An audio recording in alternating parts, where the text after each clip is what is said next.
My uncle's friend and her sister stayed over one night, and the friend noticed a maid bringing towels down the stairs when she woke. She saw the maid again, bringing what looked like a percolator, down the stairs. She was so impressed by my uncle hiring staff. He is a neurologist in New York, so he had a habit of spending a little bit extra. She went back to bed and woke up and later came downstairs to see my uncle and his friend just chatting. She asked where the maid went, and thought that the maid was cooking breakfast. My uncle had no idea what she was talking about and asked what she looked like. The sister explained and he laughed. Walked her to the living room and pointed to an old picture. She said that was the woman. My uncle replied, "Yeah, she has been dead for about 100 years. After my parents divorced when I was a teenager, I lived with my mother. I experienced lots of paranormal happenings. Several times when I was reading in my bed, the room would start to feel really icy. Next, it would feel as if somebody that hated me was staring at me. When I got that feeling, I would leave the room and come back an hour later. Sometimes during the day, I would see a shadow figure sneaking along my bedroom walls.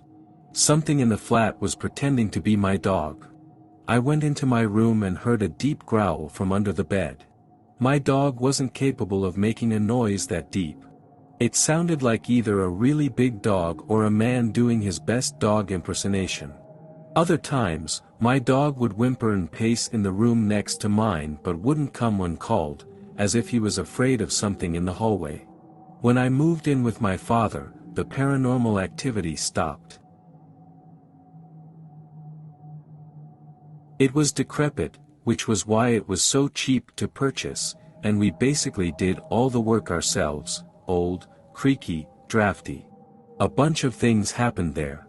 Here's one. One Saturday morning, my husband was on his computer in another room. I'm in the apartment playing with a Tamagotchi app on my iPad when I heard the stereo sitting in front of me click on, and a girl's voice started talking from it. I thought he controlled the stereo from his computer, so I ignored it because he often put on music to work out before class started. He teaches the morning class. I do remember thinking, what kind of weird-ass indie music is he listening to anyway, because the voice just said, "Hi, my name is," I thought I heard Katie, but I'm not 100% sure because I wasn't paying attention. I have never known a Katie in my life. I am _years old. I'm from __, etc. I didn't catch the specifics because I wasn't really listening, but that went on for about 2 or 3 minutes until it suddenly went, "Something's hurting me." And when I caught that, I looked up and squinted at the stereo, like, what? Something's killing me. Something killed me. At this point the hair is standing on the back of my neck, and I'm getting up from the couch to take a closer look. Please, someone tell my parents, tell the teachers, tell the corrections officer. At the words, corrections officer, I just bolt into the other room and started yelling at my husband and cursing him out because I was certain he was playing a trick on me. Told him, we don't fucking play jokes about dead people. And he's of course looking at me like, what the hell? When he finally calmed me down long enough to get what I heard out of me and what I was accusing him of, he told me it was impossible and led me to the stereo. It's not plugged in. I thought maybe the stereo picked up the signals from an e-book or something.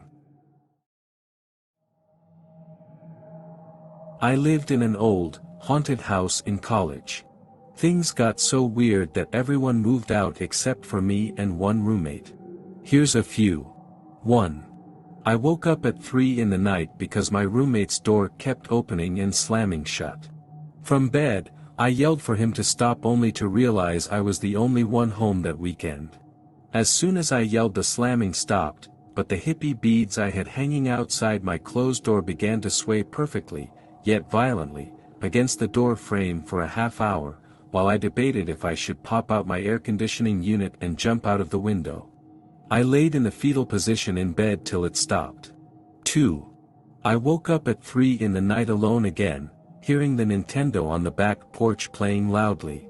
I figured a drunk kid came in and started playing. I grabbed a bat and walked toward the back of the house as the music got louder and louder. As soon as I opened the door, it was completely quiet. Mind you, it was loud enough to wake me up. 3. I had friends over and told them the house was haunted. No one believed me, so I asked the ghost to do anything to prove it was there. As soon as I asked, all the lights in the house began flickering for about a minute straight. This was the middle of the day, everyone witnessed it. 4. Almost everyone who stayed at my house had sleep paralysis at least once in the house. 5. Every time something spooky happened, the house would smell like old lady, flowery, strong perfume. 6. This house had a door built into the flooring that led to the basement. We always had a rug covering it up so no one knew it was there. Things would constantly go missing in the house, and turn up in the basement. This house had a coal chute from when it was heated by coal back in the day.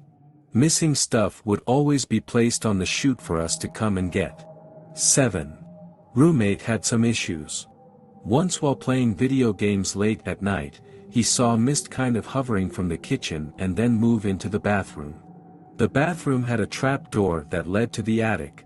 That's where we figured the old lady ghost used to like to hang out. 8. Roommate was up late. He went to go lock the doors and turn off lights. When he turned his back on the room and walked to the door, someone breathed into his ear, "HAA."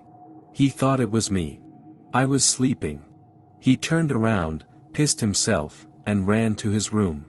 He was too afraid to come out and turn off lights and TV. 9. Loud thumps in attic at all hours. For peace of mind, we told ourselves squirrels must have gotten in there. 10. Voices would wake us up in the middle of the night. I spent many mornings on the front porch waiting for the sun to come up before I went back in the house. 11. Coincidentally, I had a friend years later that rented from the same landlord, same town, different house, where he and all of his roommates moved out because that house was also haunted. I didn't think it was too weird, until he was telling me that when all of the weird stuff happened, it was accompanied by old lady, flowery, stanky perfume. Also, a lot of people had sleep paralysis in that house as well,